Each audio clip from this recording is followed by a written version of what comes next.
महाराष्ट्र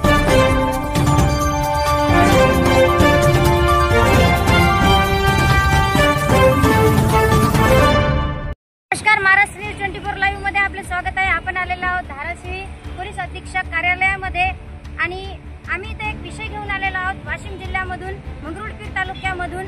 इथे जे नवरा बायको उभे आहेत ते वाशिम जिल्ह्यामधले आहेत आणि यांच्यावर खूप अन्याय अत्याचार झालेला आहे। विचारूया आपण आमच्या माध्यमातून त्यांना काही प्रश्न। सर, प्रथमतः तुमचं नाव सांगा। मोहन पवार, राहणार मंगरुळपीर वाशिम। आणि काय घडलंय तुमच्या सोबत? मॅडम, मी इथं लेबर घेऊन आलो होतो। माझी गाडी आहे बोलेरो पिकअप। माझी गाडी घेऊन आलो, इथं लेबर घेऊन आलो परांडा तालुका कपिलपुरी या गावात। त्या गावात आल्यानंतर माझी गाडी व माझे 2 सहकारी आम्ही असता त्या मालकाने आमची गाडी व आमचे मोबाईल हे जप्त करून घेतले होते। ते बोलले की मला मुकरदमला आणून द्या, त्याच्यानंतर तुमची गाडी आणि आम्ही ड्रायव्हर सोडू, त्याच्याशिवाय तुम्हाला काही पर्याय नाही आहे। आणि दुसरी गोष्ट म्हणजे ते बोलले की 20 लाख रुपये मुकरदमनी घेतले, तर त्या मुकरदमशी आमचा काही नातं नाही, काही संबंध नाही, काहीच नाही। फोनवरती कॉन्टॅक्ट घेऊन मी इथं भाडं घेऊन आलो। तर आता या गोष्टीला 3 तारखेपासून ते लोक मला फिरवत आहे। आजची 14 तारीख आली, पण या गोष्टीचा काही निकाल लागलेला नाही। आता आम्हाला न्याय पाहिजे।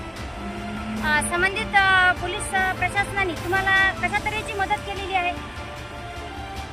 तर आता पोलिसांनी तर बोलत आहे की इथं आलो होतो आम्ही धाराशिवमध्ये, तर इथले SP साहेब बोलले की आम्ही तुम्हाला संध्याकाळपर्यंत तुमचं काम करून देऊ।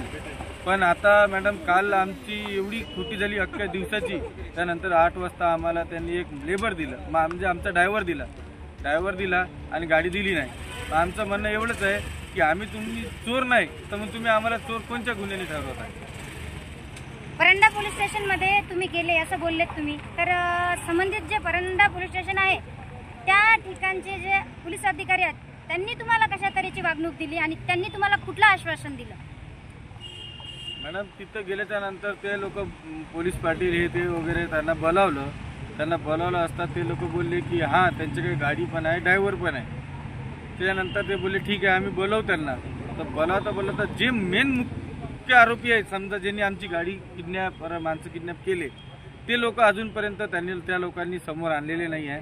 त्यांचे कॉन्टॅक्ट नंबर सगळ्यांचे बंद आहे आणि ते लोक फरार आहे। मग ते लोक चोर नाही तर मग तुम्ही पळत काय? मोबाईल का बंद आहे तुमचा? तुम्ही समोर या ना, उजेडात या, पोलीस स्टेशनला या, सांगा की आम्ही काय गुन्हा केला काय? मग आमचा काही नसता संबंध नसताना तुम्ही आमची गाडी व आमचे 2 ड्रायव्हर अटकून ठेवले होते एवढ्या दिवस। तर याचा आम्हाला निकाल लागला पाहिजे आणि आम्ही एवढ्या दूरून आलेलो आहे। आमची पोलीस कर्मचाऱ्याकडून एवढी विनंती आहे की आम्ही निराश न जावं, ही विनंती आहे आमची परंडा पोलीस स्टेशन मधून ज्यावेळेस हे फिर्यादी आलेत त्यांना संबंधित पोलीस प्रशासनाने काहीही मदत केली नाही, त्यांचे समाधान झाले नाही।